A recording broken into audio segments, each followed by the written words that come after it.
welcome back to another episode of Excel, the Academy of Personal Growth.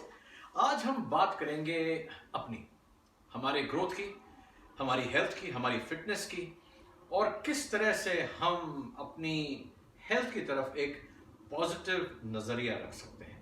मैं आपको बात बताऊं, ऑलमोस्ट 40 साल पहले की बात, जब मैं ग्रो कर रहा था और मेरे फादर को हमेशा ये प्रॉब्लम रहती थी कि ये लड़का खाता बहुत है और मेरी मदर को हमेशा वो कहते थे कि भाई इसका खाना कम कर दो, इसके लिए खाना बनाया मत करो। और मेरी ऐसी आदत थी कि हम खूब खेलते थे, हम खूब एक्सरसाइज करते थे और उस टाइम तो इंटरनेट और ये फ़ोन और ये टेलीविज़न ये सब चीज़ें तो थी नहीं। तो और मैं एक स्पोर्ट्स में बड़ा ही रुचि रखता था मैं और बहुत सारे गेम्स खेलता था, तो मेरी भूख हमेशा मेरे को सताती थी। पर compare to my other friends, मेरी जो खाने की टेंडेंसी थी वो बड़ी ज़्यादा थी। और धीरे धीरे एज ईयर्स आगे आगे बढ़ते रहे, वो फादर के ऊपर से जो उनका जो प्रेशर था मेरे लिए खाने के लिए, वो उसमें बड़ी दिक्कत आती थी मेरे को। पर एनीवे, अब जो था वो था, अब जैसे बढ़ रहे थे हम वैसे बढ़ रहे थे। फिर मैं आपको ये बता दूं कि उस टाइम जब मेरी मदर रोटी बनाती थी, दाल बनाती थी, हमारे घरों में तो सब्जी, दाल, रोटी, चावल और ये सब बनता था। और लंच में कम से कम 10 रोटी तो मैं बड़े आराम से खा लेता था। कभी अगर बहुत अच्छी कोई चीज़ बनी है तो 10 से वो 15 हो जाता। और जो कोई मेरे लिए अगर खाना बना रहा है, या मेरी मदर होती थी या मेरी सिस्टर होती थी, उनको बस बड़ी दिक्कत आ जाती थी, क्योंकि वो फिर रोटियां बनाते बनाते बनाते बनाते फिर एक टाइम आता था जब वो कहती थी कि भाई अब तुम चावल खाओ, अब रोटी का आटा खत्म हो गया। अब वो खाने का ऐसा था कि खाना इतना मैं खा लेता था, वो 2-3 कटोरी दाल पी गए, कुछ सब्जी खा गए ज़्यादा, तो वो दूसरों के लिए वो प्रॉब्लम हो जाती थी, उनके लिए खाना बचता नहीं था कई बार। तो मेरी ये खाने की जो आदत थी उसके ऊपर रिस्ट्रिक्शंस फादर ने बड़ी लगाने की कोशिश की, पर ऐसा पॉसिबल नहीं हुआ। अब इसको फास्ट फॉरवर्ड करिए इन टाइम्स में जहां हम जी रहे हैं, और मेरे जितने भी सेमिनार्स अभी हुए हैं और मैंने जितने लोगों को ट्रेन किया है, कितनी कंपनीज में मैंने काम किया है, उसमें मैंने बहुत सारे लोगों से मुलाकात की और हमेशा से ये मैंने देखा है कि कितने डायमेंशंस के लोग, उनकी बॉडी स्ट्रक्चर, वो मेरे सेमिनार्स अटेंड करने आते थे। और काफ़ी लोग हमेशा मेरे से एक सवाल पूछते थे कि ये आप अपने आप को स्लिम और ट्रिम कैसे रखते हैं, अपने आप को हम फिट कैसे रखें। पर हम यहाँ दूसरों की बातें करने नहीं आए। मैं आपको दूसरों की बातें नहीं बता रहा हूँ कि वो क्या करते थे, मैं आपको एक सीक्रेट बताने आया हूँ। वो सीक्रेट ये है कि मैंने जब सोचा था कि मैं अगर इतना खाता हूँ और इतना मैं सोता हूँ, तो इसके अगर करने से मेरा अगर वेट बढ़ता है और मैं ओवरवेट होता हूँ, तो उस प्रॉब्लम का सलूशन किसके पास है। तो या तो मैं क्लब्स को ज्वाइन करूँ, या तो मैं फिटनेस क्लब्स के पास जाऊं, या किसी में फिटनेस एक्सपर्ट को रखूं, या मैं प्रोटीन शेक्स पीऊं। और तो ये सब धीरे धीरे धीरे चीज़ें जो हैं हम वो ऐड करते जाते हैं अपने जीवन में। पर मेरे को एक एग्जाम्पल याद आ रहा है इस टाइम, और वो एग्जाम्पल यूँ था कि एक सेमिनार कर रहा था मैं किसी कंपनी के लिए, और उसमें एक जेंटलमैन थे जो कि काफ़ी रिस्ट पुष्ट थे, और वो डिस्कस कर रहे थे अपने फ्रेंड्स के साथ कि उनको शाम को जिम जाना है, और उनकी हाइट होगी कम से कम 6 फीट, वेट होगा कम से कम 200-250 पाउंड वेट होगा, और बड़े मोटे हाथ और उनकी बॉडी। और मैं सिर्फ सुन रहा था और मैं सोच रहा था कि इनको जिम जाने की क्या ज़रूरत है। पर एनीवे, वो मेरा ऑब्जर्वेशन था। कुछ टाइम बाद हम लंच के लिए गए, तो लंच में देखा मैंने कि वो सबवे से फुटलॉन्ग्स आए हैं और खाना आया है।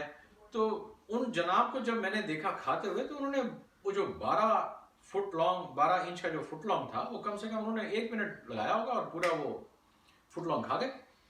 और मैं बस देखता ही रह गया। अभी तो बाकी लोग तो खा ही रहे थे। पर इस एग्जाम्पल से जो पॉइंट मैं आपके साथ जो शेयर करना चाहता हूं वो ये है कि अगर मैं इतना खाऊंगा तो उसका असर मेरे बॉडी पे होगा कि नहीं होगा। 100% होगा। तो मैं लोगों से बताता था, लोगों के साथ शेयर करता था कि भाई आपको अगर जिम जाना है तो कभी आपने अपने आप से पूछा है कि आप जिम क्यों जाते हो, क्या वजह है? तो पहले तो हम खूब खाते हैं और उसके बाद हम तकलीफ में आ जाते हैं, फिर सोचते हैं कि यार अब मैं जिम कैसे जाऊंगा, मैं जिम ज्वाइन करूंगा और मैं ये करूंगा और मैं वो करूंगा। पर मैंने अपने आप से ये कहा कि अगर मैं इतना खाता हूं तो मेरे को नहीं जाने के लिए मेरे को क्या करना चाहिए? तो एक अंग्रेजी में वर्ड है, उसको कहते हैं स्टॉप। स्टॉप का मतलब है कुछ रोक देना, बड़ा पावरफुल वर्ड है। तो मैंने सोचा कि अगर अपना खाना खाना मैं रोक दूं तो उससे क्या होगा? अब बड़ी ये तो कॉमन सेंस की बात है, और मैं अगर लंच में अगर मैं 10 रोटियां खा रहा हूं या 15 रोटियां खा रहा हूं और डिनर में भी मैं 10 रोटियां खा रहा हूं तो ये तो बड़ा नॉर्मल है कि मेरा वेट बढ़ेगा। तो मैंने धीरे धीरे लोगों से मिलता गया, पढ़ता गया और जीवन आगे बढ़ता गया। पर पिछले कुछ 15-20 सालों में रियलाइज किया मैंने कि अगर मेरे को अपने आप को फिट रखना है और अपने आप को बैलेंस रखना है मेंटली और फिजिकली, तो मेरे को कुछ करना पड़ेगा, कुछ रेवोल्यूशन मेरे को लाना पड़ेगा। और वो रेवोल्यूशन ये था कि मैंने अपने आप को कहा कि क्यों नहीं मैं खाना छोड़ दूं। जी हाँ, बिल्कुल ठीक सुना आपने, खाना खाना छोड़ दूं। रोज कितनी बार मैं खाता हूं? 2 बार, 3 बार। अगर मैं उसको 1 बार कर दूं या 2 बार कर दूं तो क्या फर्क पड़ेगा? अगर मैं पूरा दिन खाऊं ही नहीं तो मैं उसका क्या फर्क पड़ेगा? और अगर मैं खाना खाता हूं तो मैं क्यों नहीं एक और चीज भी खाना शुरू कर दूं?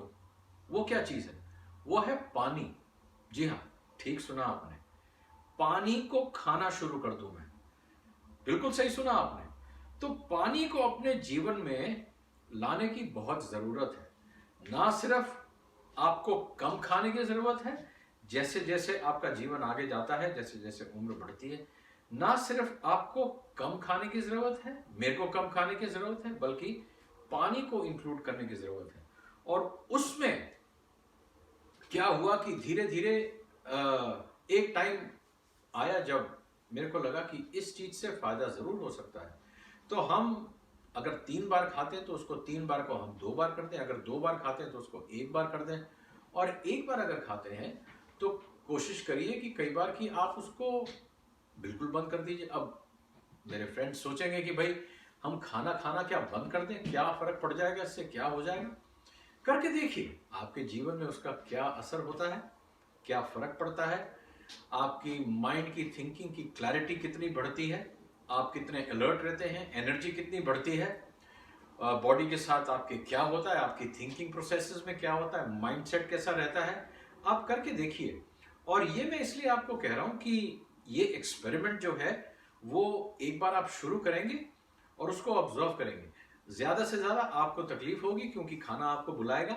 इसलिए मैंने मेंटली कहा आपको कि मेंटल फिटनेस बहुत जरूरी है, क्योंकि हमारा खाना जो है वो पेट आवाज नहीं देता हमको, पर हमारा माइंड कहता है कि हमको खाना चाहिए। तो हम वो माइंड की सुनते हैं और खाते हैं और खूब खाते हैं और फिर खूब हम तंदुरुस्त हो जाते हैं। और फिर जब तकलीफ शुरू होती है तो फिर हम या तो डॉक्टर के पास भागते हैं या तो फिर जिम भागते हैं या ट्रेनर के पास भागते हैं। तो ऐसी नौबत हम लाए ही क्यों जिसमें हमको इतने हजारों डॉलर्स खर्च करना पड़े, हमें दवाइयां लेनी पड़े, हमें प्रोटीन शेक्स पीने पड़े, हमें ऑनलाइन प्रोटीन ऑर्डर करना पड़े। तो ये सब हम क्यों करें जबकि इसका कंट्रोल, पूरा कंट्रोल हमारे पास है।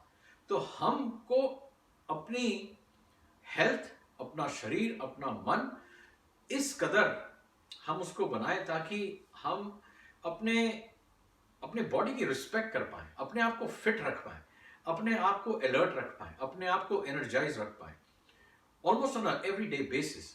तो आप ये कोशिश करके देखिए और फिर मेरे को बताइएगा, फीडबैक दीजिएगा कि इससे आपके जीवन में क्या फर्क पड़ रहा है। हाँ, आप ये जरूर देखेंगे कि ऑनलाइन इंटरनेट पे लोग बहुत सारी बातें करते हैं। इसको कई बार हम इंटरमिटेंट फास्टिंग बोलते हैं, कई बार लोग फास्ट करते हैं, पर मैं आपको उधर ले ही नहीं जा रहा हूं। मैं ये सब बड़े बड़े वर्ड्स की बात कर ही नहीं रहा हूं। मैं तो सिर्फ एक प्योर लॉजिकल कॉमन सेंस की बात कर रहा हूं आपसे। पर मैं सिर्फ आपको आपके साथ ये शेयर करना चाहता हूं कि अगर आप थोड़ी देर एक अवेयरनेस के साथ थोड़ा ये आप सोचने की कोशिश करें कि मैं जब खाता हूं तो मेरी खाने की जो टेंडेंसी है वो मैं अवेयरनेस के साथ करता हूं कि बिना अवेयरनेस के साथ करता हूं। तो एक कॉन्शियस ईटिंग का एक जो सिस्टम है अपने जीवन में उसको लाइए और देखिए कि आप कॉन्शियस ईटिंग के साथ क्या होता है, आपके बॉडी पे क्या फर्क पड़ता है, आपके मन पे क्या फर्क पड़ता है और आपकी ओवरऑल एनर्जी और अलर्टनेस पे क्या फर्क पड़ता है। और ये प्योर लॉजिकल कॉमन सेंस की बात कर रहा हूं मैं, और इसके रिजल्ट्स आप खुद देखेंगे। अगले एपिसोड के लिए आपसे विदा लेता हूं मैं। सी यू नेक्स्ट टाइम।